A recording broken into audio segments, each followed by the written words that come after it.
શિવજી અને સતીથી કોઈ સંતાન ન થયું, કારણ કે યુવાનીમાં શિવજી અને સતીના કોઈ સંતાન નહોતા. એ પૂર્વ સતી જે છે એના પિતાના યજ્ઞમાં બળીને મરી ગયા.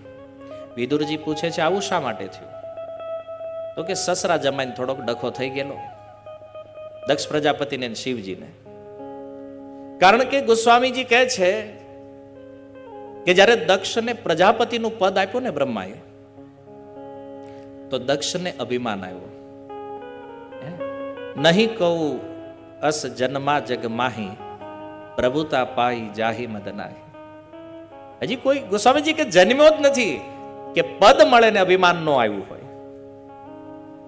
પ્રજાપતિ દક્ષને થયું કે હવે તો બ્રહ્માંડનો પ્રજાપતિ હું છું.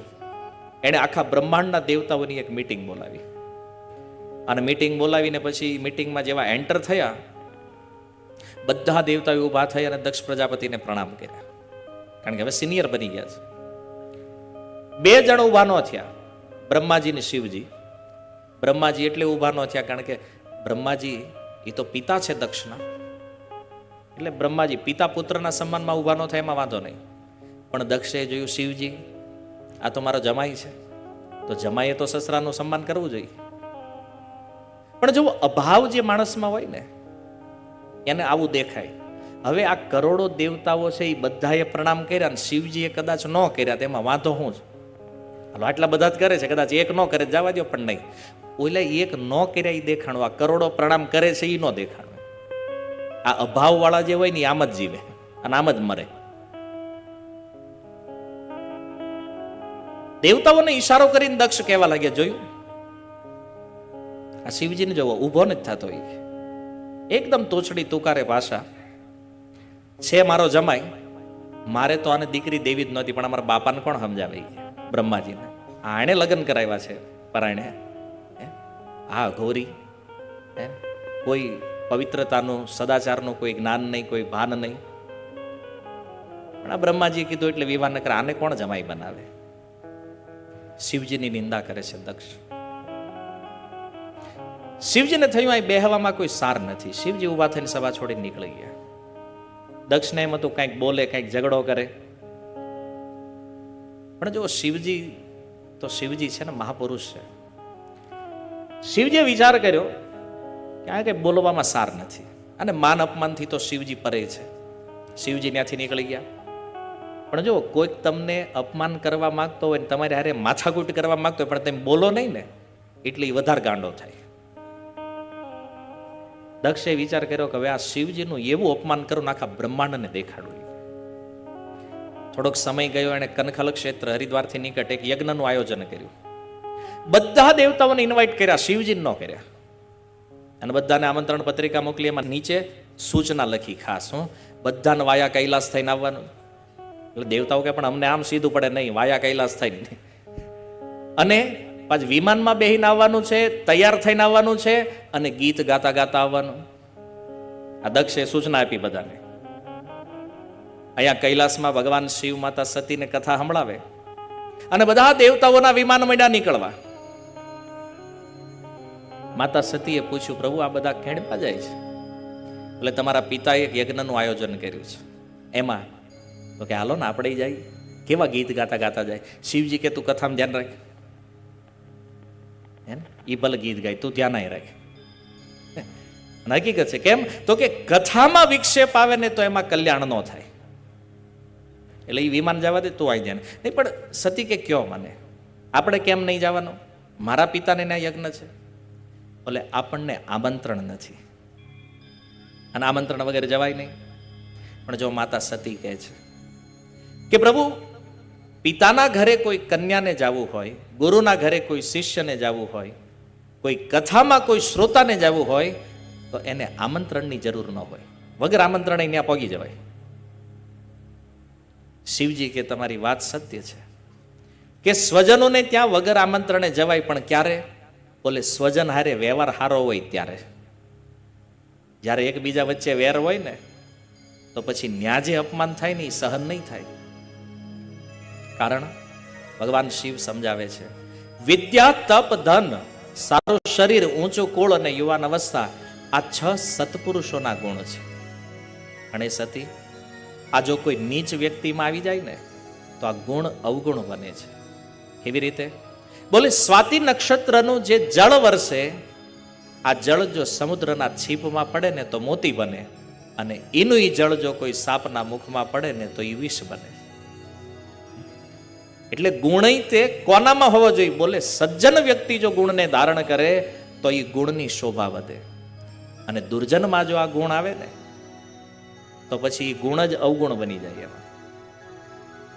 અને આનાથી શું થાય? બોલે અભિમાન વધે, અને અભિમાન જ્યારે વ્યક્તિમાં વધે ને ત્યારે એનો વિવેક નષ્ટ થાય, અને જેનો વિવેક નાશ થયો હોય એ મહાપુરુષોના પ્રભાવને જોઈ એકતા નથી. હે ને? પોતાને ત્યાં કોઈ સ્વજન આવે અને આમ ત્રાસી આંખ કરીને રોષભરી દ્રષ્ટિથી કોઈ જોવે, આવું અપમાન થાય ને શિવજી કે ત્યાં જવાય નહીં. કારણ કે દેવી શત્રુઓના બાણ એવી પીડા નથી આપતા જેવી પીડા સ્વજનની વાણી આપે છે, સ્વજનના વચન આપે છે. શસ્ત્રના ઘા તો રૂજાય, પણ વાણીના ઘા ક્યારેય ન રૂજાય. નવા નવા વિવાહ થઈને આવ્યા હોય ઘરે, અને પહેલી વારમાં જ સાસુએ વડકું કરી લીધું હોય, એ પછી 50 વર્ષ પછી પૂછો ને તો યાદ હોય, હે ને? એ ન ભૂલે. પણ આપણે કઈ કથામાં જ હું આવ્યું એ ભૂલાઈ ગયું, એ અમને યાદ ન રહે. બહુ કોઈ કે ગાળી દીધી હોય, ભૂલો જ ક્યારે? પ્રોબ્લેમ યાદ શક્તિનો નથી, આપણે યાદ રાખવું નથી, સમસ્યા છે. તો કોઈ આપણું અપમાન કર્યું એ આપણે ભૂલતા નથી. શિવજી કહે છે, હું જાણું છું સતી, તમે તમારા પિતાને સૌથી પ્રિય છો, પણ હવે જો તમે ત્યાં જાશો તો તમને આદર નહીં મળે. કેમ? કારણ કે હવે તમે મારી પત્ની છો, હવે આવો આદર તમને મળશે નહીં. તો માતા સતીએ પૂછ્યું, પણ આદર નહીં આપવાનું કારણ શું છે? બોલે અમારે થોડીક માથાકૂટ થઈ ગઈ. હું તો કે આ રીતે સભા હતી ને બધાએ પ્રણામ કર્યા ને મેં ન કર્યા. સતી કે બસ આટલી વાત? તમારે પ્રણામ કરી લેવાય નહીં કે એમાં શું વાંધો છે? જો દીકરી ગમે એવી હોય, પક્ષ તો પિતાનો જ લે પેલા. એ કે વાંધો તો ખાલી પ્રણામ ન કર્યો એટલો હતો, તો પછી કે તમારે પ્રણામ કરી લેવા જોઈએ ને, તો આ ડખો જ ન થાત. સતી કે તેમ આખા ગામમાં બધાને પ્રણામ કરો છો, મારા બાપાને પ્રણામ કરવામાં શું વાંધો હતો તમને? હે ને? શિવજી કહે છે કે સતી તમારી વાત સત્ય છે, હું પ્રણામ બધાને કરું, પણ ક્યાં પ્રણામ કરું છું? બોલે જ્યાં મને ભગવાન નારાયણનું દર્શન થાય, હું એ ભગવાન નારાયણને પ્રણામ કરું છું, વ્યક્તિને નહીં. માનો જાય આવીને શિવજી આપણને પ્રણામ કરી, આપણને નથી કરતા, એ આપણા હૃદયમાં સ્થિત પરમાત્મા સ્વરૂપ જે ભગવાન નારાયણ છે એને પ્રણામ કરે છે. અને આ જગતમાં પણ આજે કોઈ કોઈને વંદન કરે છે ને, તો એ વંદન ભલે દેખાય કે આપણે એ વ્યક્તિને પ્રણામ કરીએ છીએ, પણ વાસ્તવમાં એ પ્રણામ કોને થાય છે? બોલે હૃદય સ્થિત પરમાત્માને થાય છે. તો સતી કે તેમ નારાયણને પ્રણામ કરો છો, મારા બાપાની અંદર તમને નારાયણ ન દેખાણા? હે, બધે નારાયણ દેખાય, ત્યાં નહોતા? શિવજી કે નારાયણ તો દક્ષના હૃદયમાં પણ હતા, પણ એ દક્ષનું અભિમાન એટલું હતું ને કે એ અભિમાનના કારણે ભગવાનનું સ્વરૂપ ઢકાઈ ગયું, અને મને એમાં ભગવાનના દર્શન થયા નહીં, અને એટલે મેં પ્રણામ ન કર્યા. મને ભગવાન ન દેખાણા, કારણ કે અભિમાની માણસ હોય ને એમાં ભગવાનનું સ્વરૂપ છુપાઈ જાય છે, એટલે મને ન દેખાણું. સતી કે કાંઈ નહીં, પણ તોય મારી જવાની ઈચ્છા છે, મારે જવું છે. શિવજી બહુ સમજાવવાનો પ્રયાસ કરે, સતી માનતા નથી. શિવજી કહે છે, મારી વાત નહીં માનીને જો તમે ત્યાં જાશો તો તમારું હિત નહીં થાય. એક વાર તો શિવજી એ પણ બોલી ગયા કે તમારું મરણ પણ થઈ શકે છે, તમારું મૃત્યુ પણ થઈ શકે છે. આટલું કહીને શિવજી મૌન થઈ ગયા. હવે સતી દ્વિધામાં છે, જાવું કે ન જાવું. છતાં સતીએ નિર્ણય કર્યો, નહીં જાવું તો છે. સતી જ્યારે દક્ષને ત્યાં જવા તૈયાર થયા, શિવજીએ પોતાના ગણોને બોલાવ્યાને કીધું તમે જાઓ, સતીની સાથે જાઓ. ત્યાં શું થવાનું છે શિવજી જાણે છે. શિવજીએ માતા સતીના એક એક સામાનને ભેગો કરી અને પોતાના ગણને આપ્યો કે આ લેતા જાઓ. ત્યારે માતા સતી કહે છે, પ્રભુ મારે બહુ લાંબુ નથી રોકાવાનું ત્યાં, તો હમણાં થોડા દિવસમાં પાછી આવવાની, આ મારો સામાન. તો કે શિવજી કાંઈ વાંધો નહીં, તમે લઈ જાવ, અત્યારે રિટર્ન આવો ત્યારે પાછી લેતા આવજો. એક પ્રશ્ન થાય ને, શિવજીએ કૈલાસમાં જેટલી જેટલી વસ્તુ હતી માતા સતીની, બધી એક એક વસ્તુ યાદ કરીને એના ગણોને આપી દીધી. કારણ શિવજીને ખબર છે કે આજ કૈલાસ છોડીને જો આ નીકળી તો આ ફરીથી અહીંયા પાછી આવવાની નથી. અને એની આ જે વસ્તુઓ છે, શિવજી કે જો હું જ્યારે જોઈશ આ વસ્તુઓને તો મને સતીની યાદ આવશે, અને જો સતીની યાદ આવશે મારું મન ભગવાનમાં નહીં રહે. અને એટલા માટે શિવજીએ બધી વસ્તુ આપી. અને માતા સતી શિવજીના ગણોને સાથે લઈ દક્ષના યજ્ઞમાં આવે. યજ્ઞની અંદર માતા અને બહેનો સિવાય કોઈ આદર ન કર્યો. અને સતીએ જોયું યજ્ઞમાં શિવજીનો ભાગ નથી. અને ત્યારે માતા સતી સભાની વચ્ચે જઈ અને દક્ષ પ્રજાપતિને કહે છે, હે દક્ષ, જો પિતાજી નથી કહેતા આવે. કેમ? કારણ કે એક વિવાહિત સ્ત્રી માટે એના પતિથી ઉપર કોઈ નથી, એના પિતા પણ નહીં. સતી કહે છે, દક્ષ, જે યજ્ઞમાં તે શિવજીનો ભાગ નથી રાખ્યો ને, તું જાણે છો આ શિવ કોણ છે? બોલે, શિવથી મોટું આ જગતમાં કોઈ નથી. આ બધાનો આત્મા છે એ શિવ. એની સાથે કોઈનો દ્વેષ નથી. અરે શિવ બોલવાથી પણ પાપનો નાશ થાય. જેની આજ્ઞાનું કોઈ ઉલ્લંઘન કરતું નથી, આવા ભગવાન શિવ સાથે તમે વેર રાખો છો. એ દક્ષ, તારી જેવા લોકો મહાપુરુષોની નિંદા કરે ને એ તો ધ્યાન નથી આપતા. પણ એ મહાપુરુષોના ચરણની રજ જે છે ને, એ અપરાધ સહન કરતી. તમે કોઈ મહાપુરુષનું અપમાન કરો ને, એને અપરાધની કાંઈ ન પડી હોય, પણ એની ચરણ રજ જે છે એ અપરાધ સહન કરતી નથી. જે શિવને તમે અશિવ કહો છો ને, આ બધા દેવતાઓની વાત જવા દે, સાક્ષાત બ્રહ્મા પણ એ શિવના નિર્માલ્યને પોતાના મસ્તક ઉપર ધારણ કરે છે. જ્યાં પોતાના સ્વામીની નિંદા થતી હોય ત્યાં બે કામ કરવા જોઈએ. એક તો બોલવા વાળાની જીભ કાપી લેવી જોઈએ, અને જો આવું સામર્થ્ય ન હોય તો કાન બંધ કરી દે, નીકળી જવું જોઈએ સ્થાનને છોડી. આ ધર્મ છે. જો હું અહીંથી પાછી ફરીશ તો લોકો મને દક્ષપુત્રીનું સંબોધન કરશે, અને દક્ષ, તારાથી મળેલું આ શરીર, આ સંબોધન હવે મારે જોતું નથી. આજે હું આનો ત્યાગ કરું છું. અને યજ્ઞશાળામાં દક્ષિણ ભાગની અંદર જઈ અને માતા સતી બેઠા, ધ્યાન લગાવીને આચમન કર્યું. તમે વિચાર કરો, સનાતન ધર્મની અંદર કોઈ પણ કાર્ય પ્રારંભ થાય તો એની પહેલા આચમન કરવામાં આવે છે. અને આચમનની વિધિ શું કામ છે? ઘણી વાર એમ કે બ્રાહ્મણો કંઈક વિધિ કરે તો કે અમે હમણાં નાઈને આવ્યા છે, આચમન શું કામ? તમે નાઈને આવો છો ખાલી શરીર પવિત્ર થાય, આત્માની શુદ્ધિ માટે આચમન છે. 3 વાર જ્યારે જળ પીઓ, ઓમ નારાયણાય નમઃ, ઓમ માધવાય નમઃ, ઓમ કેશવાય નમઃ, ભગવાનના નામથી જ્યારે આચમન કરે ને, ત્યારે આત્માની શુદ્ધિ થાય આચમન દ્વારા. તો જો મરવામાં હું શુદ્ધિ જોઈએ, છતાં મૃત્યુ સમયે પણ માતા સતી આચમન કરી પદ્માસનમાં બેઠા અને પોતાના શરીરથી યોગ અગ્નિ પ્રગટ કરી અને એમણે પોતાના દેહનો ત્યાગ કર્યો. ભૃગુ ઋષિએ જોયું કે આ સતી જ્યારે દેહ ત્યાગ કરી રહ્યા છે, એને થયું કે કાંઈક અનહોની થાહે, પાક્કું છે.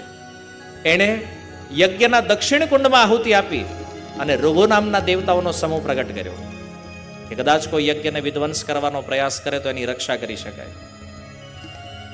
કૈલાસમાં જ્યારે ભગવાન શિવને ખબર પડી કે માતા સતીએ દેહ ત્યાગ કર્યો છે, શિવજીએ પોતાની જટા પછાડી અને એમાંથી વીરભદ્રની ઉત્પત્તિ કરી. અને વીરભદ્રને કીધું, વીરભદ્ર સાથે અનેક ગણો બીજા મોકલ્યા અને કીધું, જાવી દક્ષના યજ્ઞમાં અને દક્ષના યજ્ઞને વિધ્વંસ કરી નાખો.